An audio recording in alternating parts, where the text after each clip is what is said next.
Eden কলেজের সাবেক ছাত্রলীগ নেত্রী সুস্মিতা পান্ডে বেনাপোল ইমিগ্রেশনে আটক। তার মানে হলো ভারতে পালাতে গিয়ে বেনাপোল ইমিগ্রেশনে আটক হয়েছে। আজকে 5 মাস পরে সে আটক হয়েছে, অথচ এই 5 মাস বাংলাদেশের প্রশাসন এবং সিআইডি যত প্রশাসন কেউই তাদেরকে খুঁজে বের করতে পারেনি।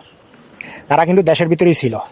তো বাংলাদেশের প্রশাসন বিভাগ এতটাই দুর্বল, একজন অপরাধী যদি লুকিয়ে যায় তাহলে তাকে খুঁজ করে বের করানো সম্ভব হয় না।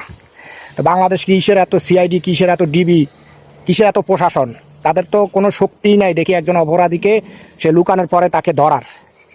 সে যখন পালাতে গেছে তখন ওই অপরাধী যখন পালাতে গেছে তখন সে ইমিগ্রেশনে ধরা পড়ছে, আর না হলে তো ধরতেই পারতো না।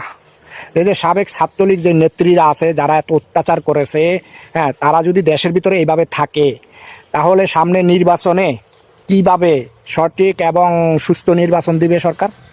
মনে হয় তো না যে সুস্থ নির্বাচন দিতে পারবে। বাংলাদেশের প্রশাসন বিভাগ খুব দুর্বল হওয়ার কারণে কোনো অপরাধীকে তারা অ্যারেস্ট করতে পারে না।